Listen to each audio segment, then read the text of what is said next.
Last video was interesting, David. You really like movies, huh?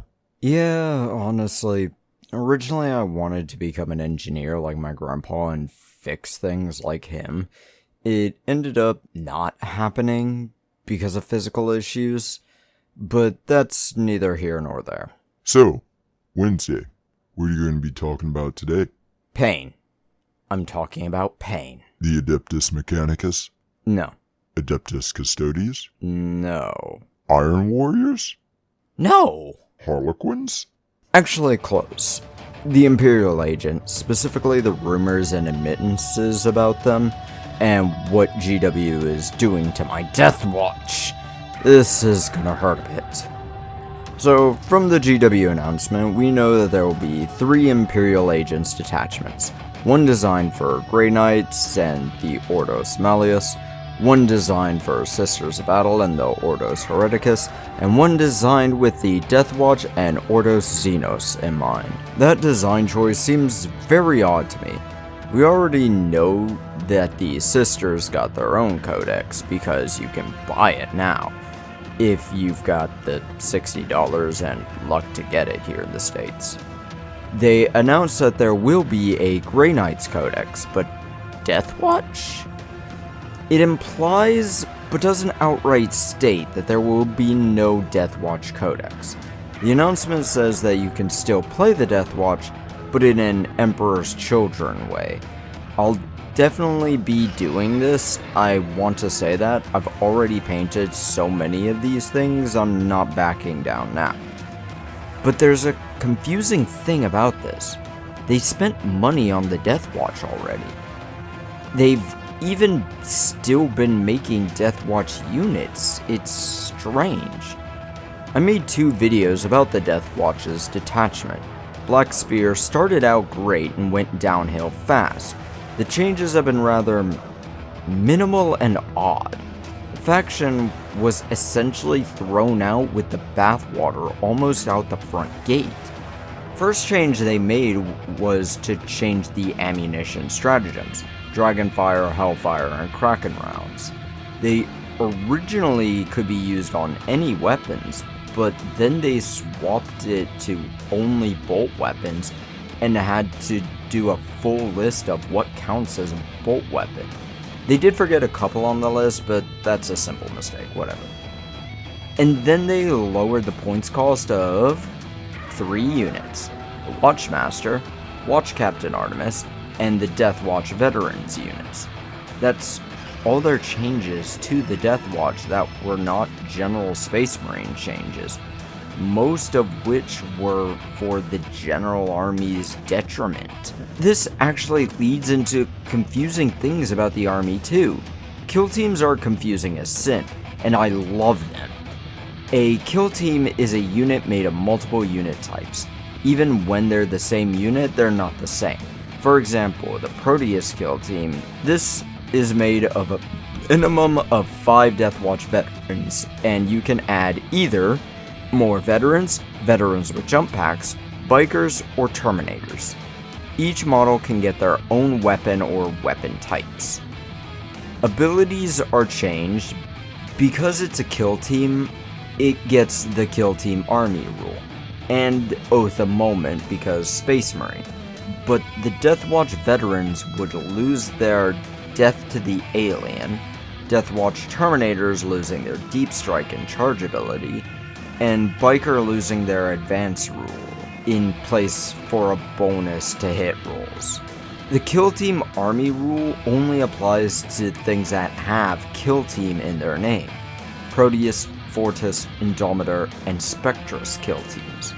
It essentially changes movement and cover rules, making it so you don't have to move things around and away from models in the unit. The kill teams could also just be a single unit. 10 heavy intercessors for Indomitor, 10 standard infiltrators for Spectrus, 10 veterans for Proteus, or you could change their weapons or give them jump packs or variations in order to make them different models. Somehow, in the case of infiltrators, my local shop has a box of those. I should get that. Of course, How do you balance this? Why not bring heavy intercessors instead of Indomitor kill teams? HIs have our battle line, which make them more useful in Pariah Nexus, which is a story that's been going since 2020 now. There's other issues too. Fortis kill team is made of intercessors, Proteus made of veterans. All of these are battle line, while kill teams are not. Intercessors are so much better than Fortis, get sticky objectives for the standard, or a bonus to hit rolls if the target is below half strength for the kill team. Not good options. Heavy intercessors have similar issues. Indomitor kill team gets a +1 to hit rolls if below starting strength, and +1 to wound if it's below half strength. The normal HIs add armor penetration if they're using their weaker damage weapons. Pretty good, really, especially with them being battle line too. I have absolutely zero idea how to balance these though. Maybe make the point values close to the same, because kill teams have a much higher point cost than their standard alternatives, and usually have worse abilities too. Maxed veterans have a 200 points cost, while Proteus has 360 points. The comparison isn't entirely great, I'll admit, given Proteus can add bikers, terminators, and jump packs, while most kill teams other than Fortis can add their normals, some weapons variants, and jump packs. But it's a 160 point difference for a unit that can only move as fast as their slowest model. And there's 4 different movement speeds in this one unit. It's insane. But figuring out points value will have to be the first priority in balancing team for GW. Hell, I don't know how to go with that. But they didn't even try. That's my problem. Adeptus Mechanicus and Custodes got fixes. They're still not great, but they're better. But Deathwatch got nothing. Hell, less than nothing. Let's look at costs now. These books are printed in China, which I understand because their thrall labor makes things cheaper. But Mexico makes things a little cheaper for a US-based company. Don't know about British-based companies though. I'm not gonna look that up, but they had a choice. Sell 2 books at least one for $35 for the Deathwatch. Imperial book alone, I'll assume, is on the smaller side, which would also cost $35. The cost of a single book with both factions in it would be about $60. What would you rather do? Sell 2 books for a total of $70 or 1 book for $60? Of course, taxes, but let's ignore that for now because the idea still stands. And then we can add who knows how much it costs to make the Deathwatch Index, which, from what I understood, might not be getting removed. At least with the Emperor's Children, I understand why they don't have their own actual index. They got added as the company realized they removed 2 models from the Chaos Space Marine Codex.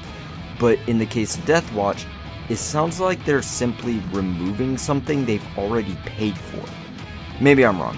Maybe Deathwatch are getting their own codex. Maybe the Imperial Agents Codex will actually be fantastic. But I hate that this seems to be the only codex that's keeping the chapter rules, as each detachment they've announced, only 3 of them, are each based off a specific Ordos in the Inquisition. The Inquisition are not the only agents either. Officio Assassinorum are 4 models in the agents list. Imperial Navy are also in the list. The Inquisition is in the list, and I guess Deathwatch is also in the list, but not the Red Hunters? I just don't understand it. I understand nothing. I hope I'm wrong and this is done very well.